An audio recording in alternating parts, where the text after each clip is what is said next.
So two of my favorite founders are these people you can see on the screen. So first we have Jaro Ono. I'm sure I'm saying his name wrong. So Jaro, if you ever see this video, I apologize. My bad. So we have Jaro, and then also we have Todd Graves.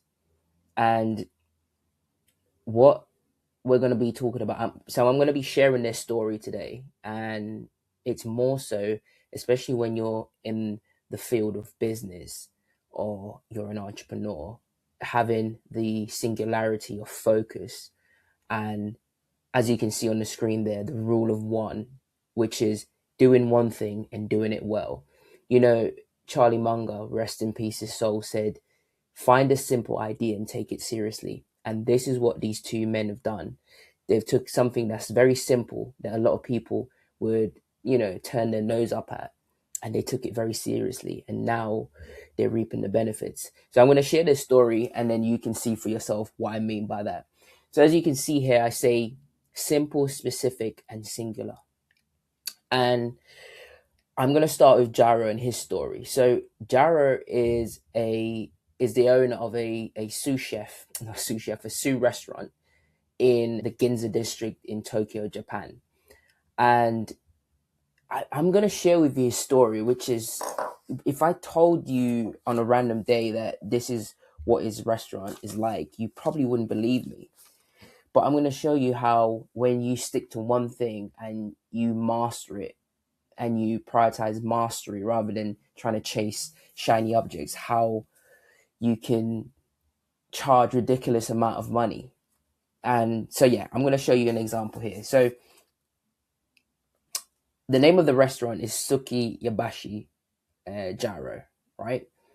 And it's tucked away in the basement of a subway station in Ginza district, right? A subway station downstairs. Get it? What else? So Jaro only serves sushi. So there's that singularity of focus. There's sushi. There's no appetizers. There's no desserts. There's not my fancy getting something else. No. All he serves is sushi. And that's what he's been doing for over 7 decades now. He's dedicated 70 years of his life to make sushi. So imagine how good you'd be at making sushi if that's all you did, right? So no wonder why people who go to his restaurant say it's the best tasting sushi they've ever tasted. And even other Michelin star chefs who goes to his restaurant say the same thing. And they often say, how can something so minimal, so simple, taste so good? Because one of the things with the sushi that Jaro makes is that it only has 3 ingredients. So obviously the rice, the fish, and I think he uses just like a dab of soya sauce. But it's just pure mastery that goes into it, like every detail, even to the fish that he gets from the market. It's from a special market that he procure all the fish from, and it's not, so he doesn't just get any. It's from one particular guy in a market who gets the best fish there is. And the rice, there's a method to it, how they do it. If you watch the documentary, it's called Jaro Dreams of Sushi. It will tell you everything, and it will show you the process.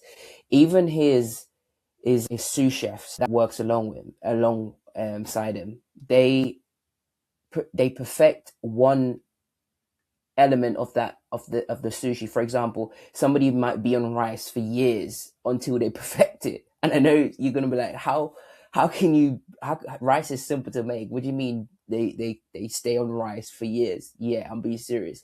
When you watch the documentary, you see like some of the sous chefs, they stay on one thing until they perfect it and master it. Then they can move on to the next thing. So they take their stuff serious over there.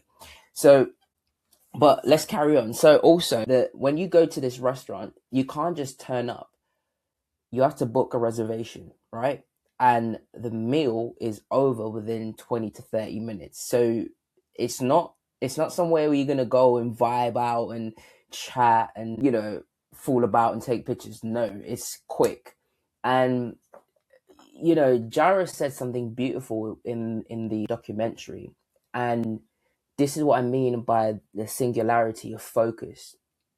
when you're doing something, and knowing if you have a product or a service, first of all, who is it for and who it isn't. And Jara said this beautiful quote. He said, and obviously it's not going to be verbatim, but I'm going to try and be as accurate as possible.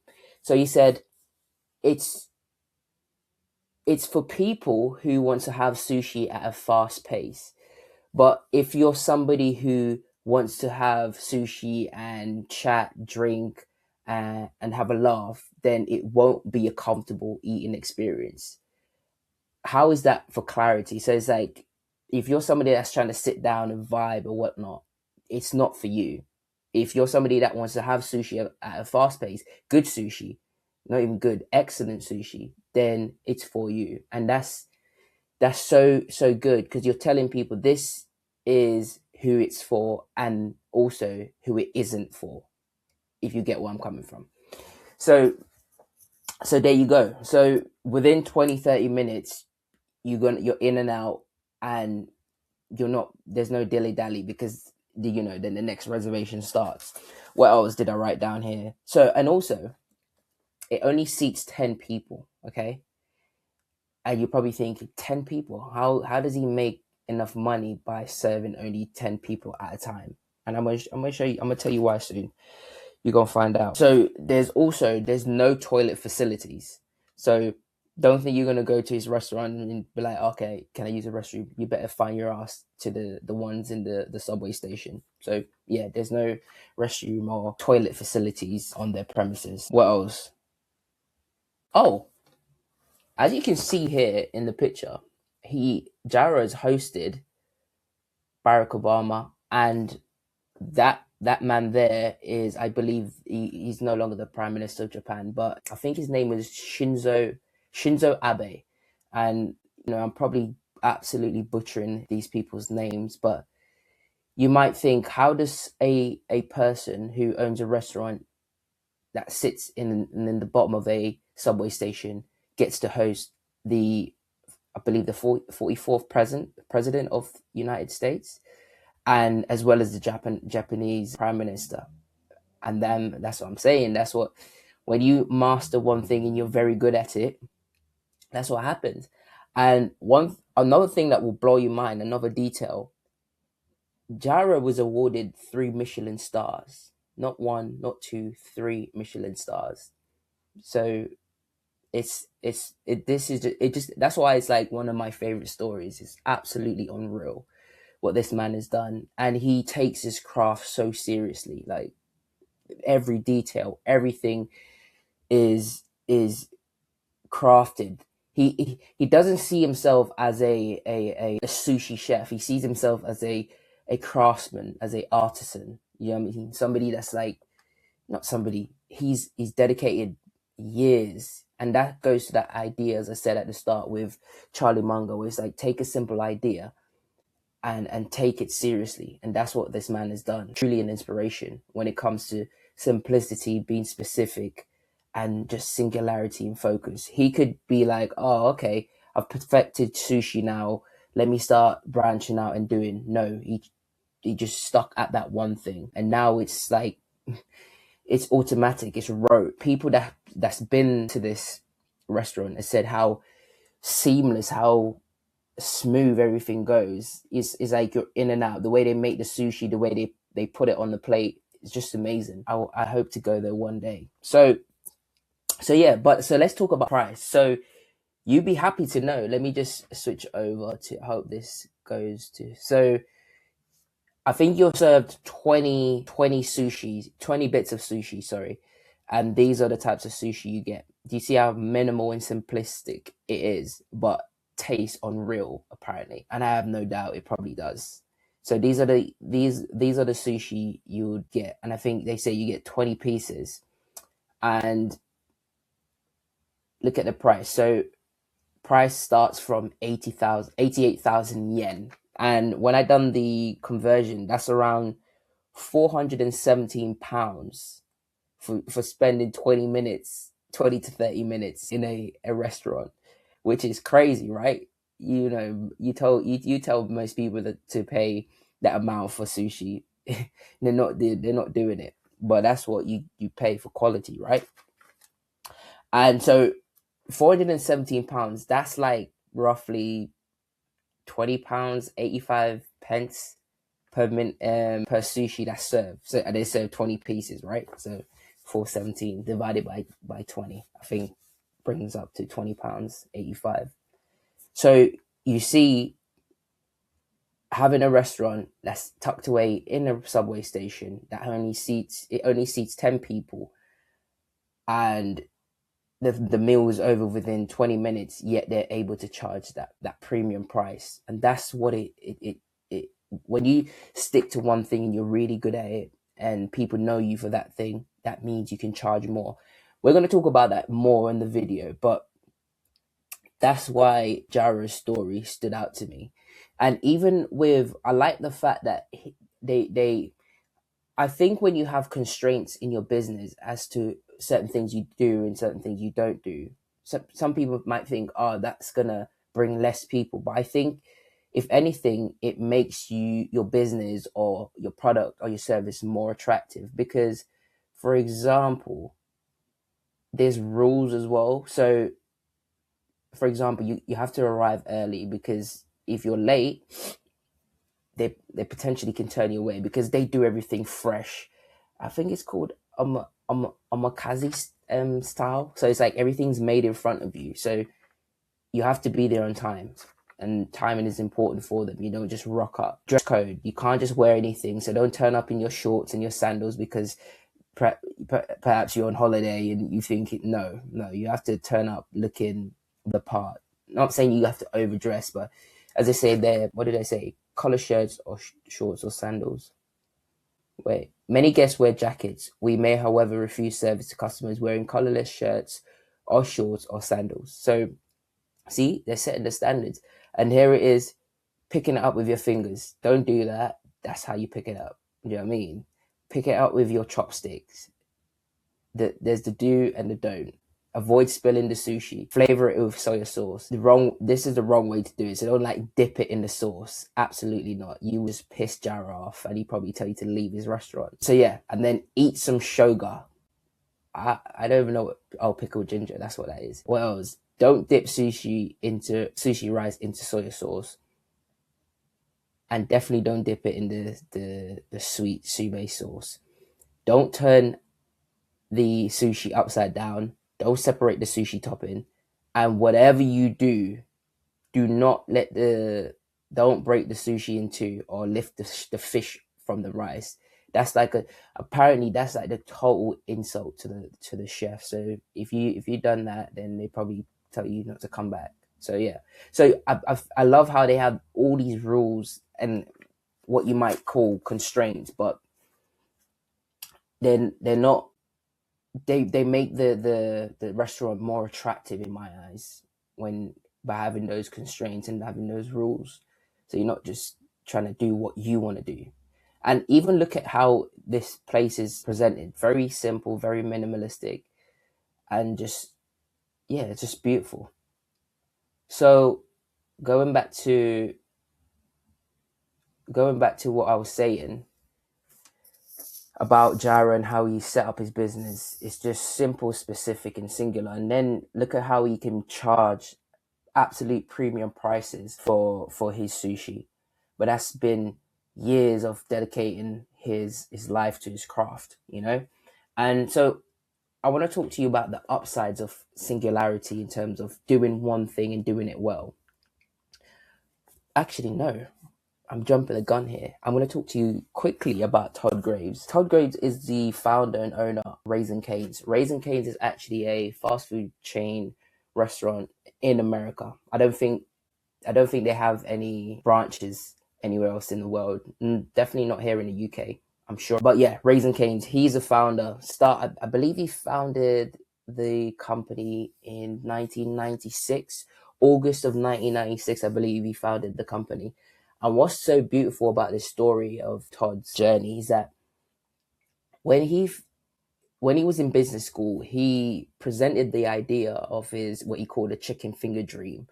I think there is, I don't know if it's a documentary, but I think there is a video somewhere of Todd Graves talking about his journey. One great video you can watch it's called the Founders Podcast. So it looks at history's greatest founders, both living and dead, and it talks about how their journey and their philosophy when it comes to business and entrepreneurship. So if you type in Founders Podcast, Todd Graves, there's an episode on there that the guy talks about. I can't remember his name. David Senra, his name is. David Senra, he is the guy that does Founders Podcast, and he done an episode with Todd Graves. He actually sat down with Todd Graves and spoke face to face about the whole journey for Raising Cane's. So beautiful story. And yeah, so when Todd Graves presented this idea to his business professor, he actually got the lowest grade in his class because he had this singular dream of only serving chicken fingers. His professor thought that variety, like having too many options or having many options, would be or needed to be a prerequisite for success. He didn't see the how just doing one thing would get Todd to where he is now. Todd is essentially a billionaire. Not essentially, he is a billionaire. This is a billionaire enterprise, and he still owns 90% of this company. And he doesn't intend to sell it because I believe he did say that he want his children to take on the business and keep his beliefs and his wife's beliefs and their values going when they're obviously eventually not here anymore. But yeah, so he had a chicken finger dream, which was just to sell chicken fingers, and that's it, nothing else. And even when he started and people were telling him, hey, look, everyone else around you know the other restaurants in his niche, like fast food restaurants, McDonald's, your Burger Kings and whatnot. Even when people was telling him, nah, you've got to add stuff to your menu, you got to, everyone else is doing the same thing. They're adding stuff, they're bringing out new menus or whatnot. He stuck to his guns, he didn't do it. And in one of his videos, he said that the great thing of staying and sticking to one thing is that the fact that he didn't change meant it was easier for his employees. It means they didn't get stressed out because they're having to learn new recipes, learn new procedures, new SOPs and whatnot. So imagine you're working at Raising Cane's and it's just the operational, there's no operational drag. You everything is how it is every day. You know what you're doing. There's a line when in the video, there's a line where it's like, there's a fries, there's a chicken, and then there's a toasted bread, and then we have the sauce, and then obviously the drinks. That's it. Nothing else. So you can see how simplicity. So there's no operational drag. There's no what you call. There's just cognitive ease for customers as well because they know exactly what they're getting. They're not thinking. When have you ever been to a restaurant or any type of fast food place where you're ordering anything and they've got 1,000,001 things on the menu? It just gives you decision fatigue because you're like, what do I order? And then you end up just ordering the same thing you order every time. So with Raising Cane's, you know exactly what you're getting. And when you think about like drive-through, that's one of the things he spoke about in terms of the drive-through was just, it's always running efficiently. It's in and out. There's no dilly-dallying. Everyone knows what they're getting because the menu is so simple and there's not a ton of options for you to get. So when you go in, you know exactly what you're going to get. So what I mean by this, let me show you. Because look, this is their menu. And you can get the 4 chicken fingers, crinkle cut fries, and the cane sauce, the Texas coleslaw, and then the drink. Or you can get the 6 chicken fingers, or you can get the 3 chicken fingers. Or you can get the sandwich combo, which is just essentially, they've just added a bun to the thing. So it's just 3 chicken fingers and crinkle cut fries with the bun.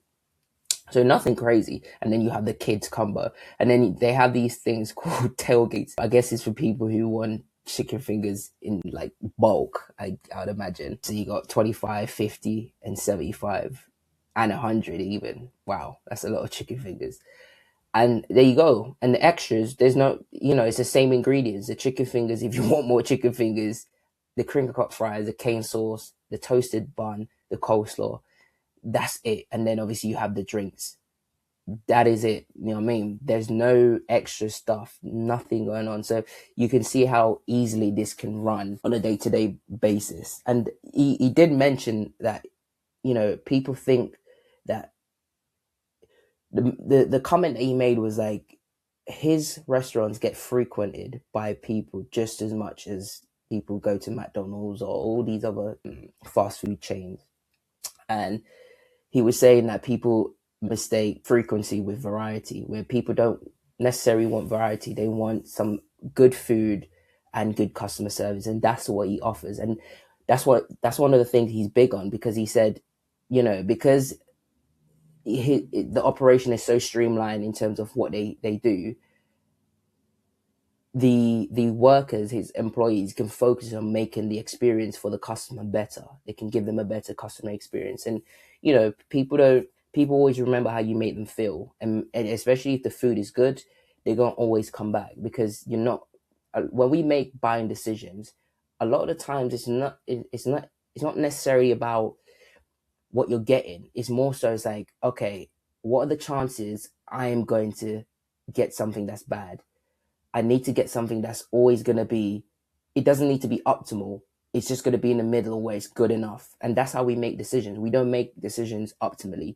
We choose a decision, or we choose something that will suffice, or something that will satisfy us, as the Herbert Simon said in the bounded rationality theory. So this is what Todd Graves is all about. Simple, one idea, taken seriously. He hasn't changed his menu for 30 years. So this is what I'm talking about. And you can see the similarities between him and Gyro, even though one's a fast food chain restaurant and one is more niched with sushi. But the ideas are still the same: simplicity, singularity of focus, and being specific in who they're serving. Now, I'm going to talk about the upside of approaching using the rule of one, or, as I said, the singularity of focus. The upside is, we're going to talk about first value over price. When, for example, you're a business and you're operating on value and not price, it means you can tailor your offer to this specific problems, and find solutions that people want to get solved, right? So I'm going to show you an example in a minute. So a lot of businesses operate on price, because in this day and age, for example, if you sell, let's say you sell burgers, look how many burger shops there are, ungodly amounts, there's so many out there. So, and if you're say you're local, and you've got, within a 1 mile radius, there's 30 burger shops, because trust me, especially in certain places in England, it's a common thing. If you don't have like a special way of doing things, or a positioning, you're just going to be like everyone else, and then everyone's just competing on price. Whereas, let's say you create an offer where you're serving a specific target audience, or a customer avatar, a specific type of person. And also, you're not just saying, hey, we serve burgers. Let's just say you add things to it. So let's say you bump the deal out like a bundle. It's like you get fries for free, or you get a drink for free, or you can, when you buy one burger, you can get another one for half price, X, Y, and Z. So it's like, it's not just a burger. It's just like you're bundling things together, and you're adding bonuses as well. You're going to stand out compared to the other people who's just selling the burger. Let me show you an example of what I mean by this. So let's do this. So competing on value, not price. So let's say we have two mattress companies. So we have Simba Sleeps, and we have Dreams mattresses, right? So Simba Sleeps is just like, it's a commodity that they're selling. King size mattress, premium quality, next day delivery, $5.99. But let's say we go over to Dreams mattresses now, and they're saying, look, and this is why positioning is important, because you have to think, whenever people are making buying decisions, they're not just thinking whatever claim you make, whatever claims you're making, they're gonna disregard those claims because the first thing they'll be thinking is this for me? Is this gonna fix my issues, my problems? So positioning means, for example, it says designed for pregnant women, right? Because it's quite known, it's documented that one of the features of pregnancy is that women often complain about back pain and whatnot, you know, because obviously they're carrying a small human inside their tummy. It says designed for pregnant women. So there you go. There's a positioning. So if a soon to be mum saw that, it's like, oh, okay, this is exactly for me. You know, it's talking about back pains and X, Y, and Z. And even though that woman probably haven't experienced the back pain yet, the fact that if, for example, if you have social proof and you have facts, you're stating facts, you know, that's gonna get them paying attention because you're talking to a specific person. Over here, you're not talking to anyone. You're just saying we have king size mattress for sale. You know, that could be anyone, but you're talking specifically to an identity, a pregnant woman. Okay. Then you say, we offer tailored consultation. So home visit. So we'll come out to your home, do measurements, ask you what you like, all of that. And we put together a plan as to, you know, how you want your mattress to be set out, how you want it to be delivered. Then we have a free delivery. So we deliver it for free. So you don't have to pay any delivery fee. And we also remove your old mattress. Okay. Because that's something your customer is going to be thinking about. And then not just that, they also construct the new mattress. So you know you're not going to be 7 months pregnant and shouting at your partner to fit the new mattress or the frame. You know, we come and do that for you. So that's one less stress. And also, as a bonus, you get 2 free Egyptian cotton pillowcase and mattress protector. And for the little one, when they do arrive, you also get a free soft, fluffy, organic cotton baby bouncer for the little human. And then we talk about the price now, and it says 7K. And you might think, whoa, no way am I paying 7K. Maybe not for you, but for the woman that's pregnant, and you're also offering all these services. The price is no longer a issue because they're getting so much value. It's like if somebody said, hey, give me £10 and I'll give you £500. You're not going to be like, no. And that's what value means when we say competing on value. You don't just sell the mattress. You add so much value to the offer you're offering, which is the mattress. You add so much value to it in the form of bonuses or extra details. And one of the great things to do to increase the perceived value of an offer is you think about all the perceived problems people are going to have when they make a purchase and you solve them for them. And that's one great way of increasing the perceived value of any offer.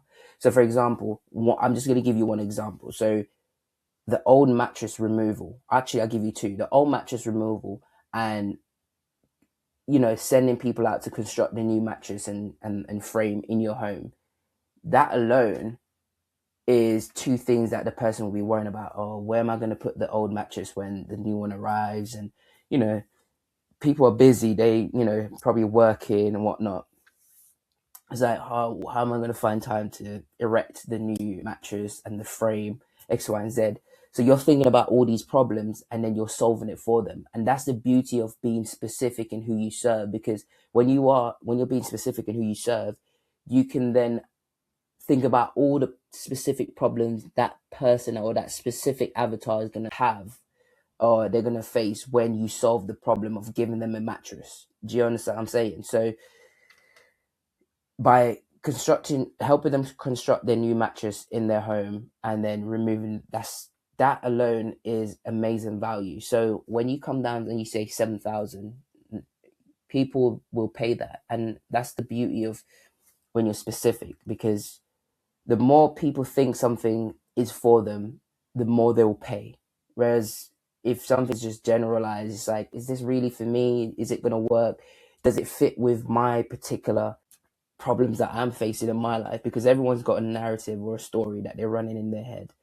And whenever you're selling anything, to get somebody to buy, you need to articulate the exact mental representation they have in their head of the problems that they're facing. And until you do that, then they won't feel understood and they won't buy. Simple as that. So that is how you compete on value and not price. So these guys, they don't even come close, and they can't compete with you because you're in a whole different league. So yeah, so which is the next one? Believability. So let's look at that one. Believability. And these are just, I'm going to go into detail, but these are just sort of like, what do you call it? Pointers to keep me on track so I don't start waffling and going off track. Right. So when it comes to believability, when you're specific and you have that singularity of focus, people will believe you more. They'll believe that you can solve their problems.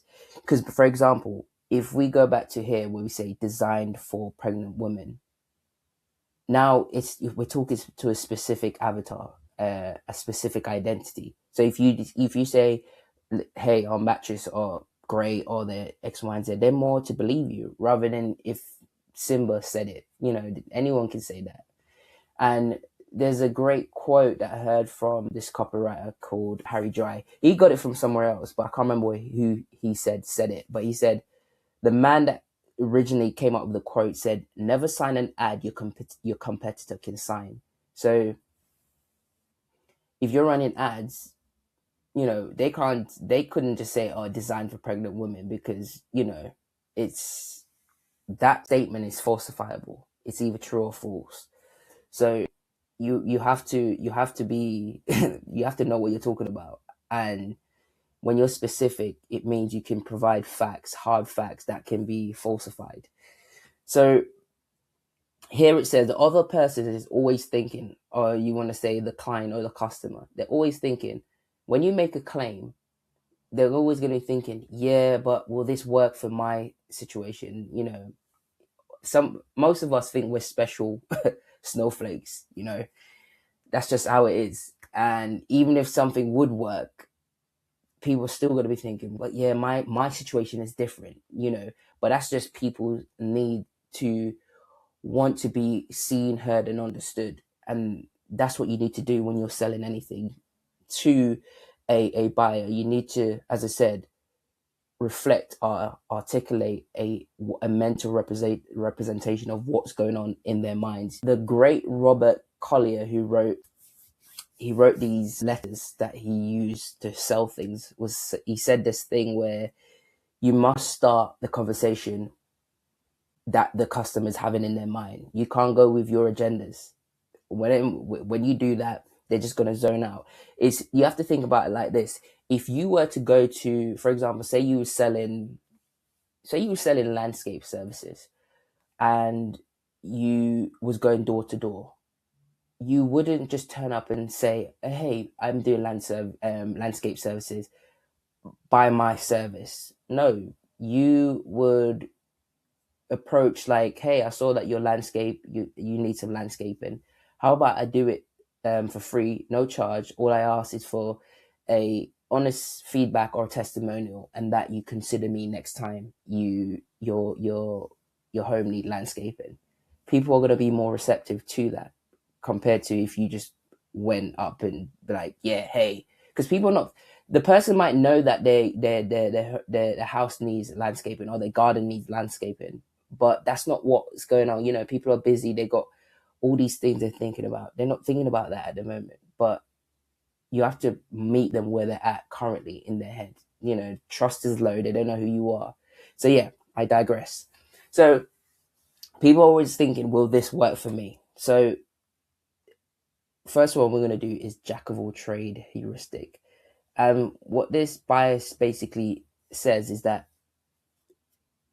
if you do one thing and you only say you do one thing, or you make one claim, people will believe that you're great at that one thing, compared to if you were saying you do 10 different things, or you offer 8 different services, people are going to automatically think, nah, they're not going to be as good because they're doing too much or they're doing so much. So this heuristic or this bias tells us, like, if you just say, hey, we only do this one thing and that's all we do, people will believe.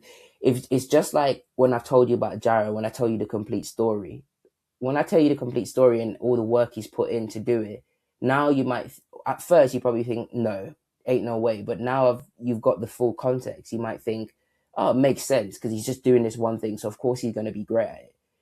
Compared to if I was telling you that he does sushi, he does burger, he's done all these things. Same with Todd Graves. So people are more to believe that you're great at one thing, in comparison if you was to tell them you do 2 or 3 things. People, your credibility starts to dip.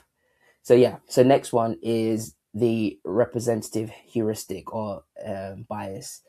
Heuristic, by the way, for those who might not know, is basically a rule of thumb thinking. Like, you use it to make quick decisions.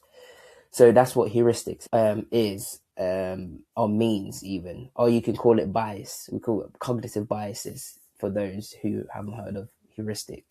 So the representative heuristic basically states that we tend to estimate the likelihood of something happening based on the mental representation we have in our minds, or the stereotypical representation we have in our minds.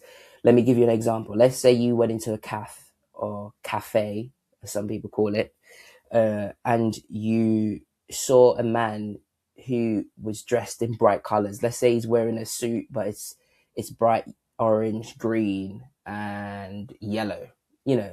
Eccentric. And he's also wearing this massive top hat. And then I asked you, what do you think his occupation is? What do you think he does for work? And I give you 2 options. I said he's either a poet, or a accountant. You would probably say that he is a poet. You might say he's a poet. And the reason being is that because of this bias, is that even though the probability of him being a poet is smaller, or not as large as, no, what I'm trying to say is, even though so in terms of probability, chances of him being a poet over an accountant is smaller, because in general there are more accountants than there are poets. But because our brains, it craves coherence, it's not seeking probability or base rates. It's seeking a story that has some coherence. And him being a poet, in terms of how he dressed, is the narrative that your brain goes for.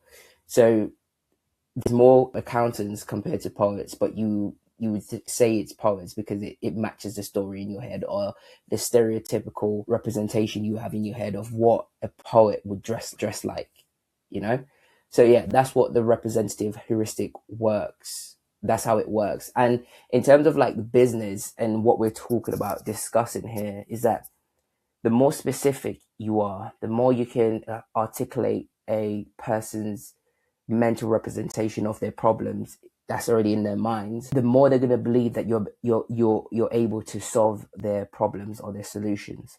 Okay, so that's how the representative heuristic comes in. And when it comes to availability heuristic, it states that we overestimate the likelihood of something happening based on how easily we can recall an event. So if you recently been hearing a lot of news on plane crashes, you'd think, I don't want to travel because, traveling by plane is unsafe, whereas actually not. It's just because it's the safest way to travel. It actually is. But because you've heard these news segments talking about plane crashes, then you think the likelihood of it happening is actually much larger than it really is. So that's one of the way these biases work. So, and it goes back to what we were saying, that somebody can articulate your actual problem, that the mental story you're telling yourself, you're going to believe that they can help you solve your problem, or find a solution for your problem. So I've got here that the more specificity in who you serve, the more accurate you can articulate a person's problem, the more believable your claims will be. And also, as a bonus, the more people are willing to pay for solutions made just for them. If you make something that's for a particular crowd, they're gonna think this is just for me, and it's the perceived likelihood of them achieving their desired outcome. That's why they're willing to pay more. But when you speak in generalities or you're not specific, then people will find a hard time thinking, will this help me fix my problem? And it's coming from a place of what we call loss aversion. People don't want to lose their actual resources, which is their hard-earned money. So that's always in the back of their heads when they're making any type of buying decisions. So yeah, I think I'm gonna stop it there. But I just wanted to share that. That's how we use the rule of one to actually focus in on who we serve, what we do, and who and what's it for. Because when you treat your business or your product or service like that, then you can hone in on making it better, making it as good as you can. And then because you're offering so much value, you can then charge premium prices, because you're no longer competing on price, you're competing on the value you bring to a specific target audience, a specific identity. In my next video, I want to talk about how you can make your offers irresistible, or as Alex Hormozi say, how to make a grand slam offer. So you're not competing on value, on price, sorry, but rather on the value you provide for that specific target audience. I appreciate you listening, and I'll catch you in the next one.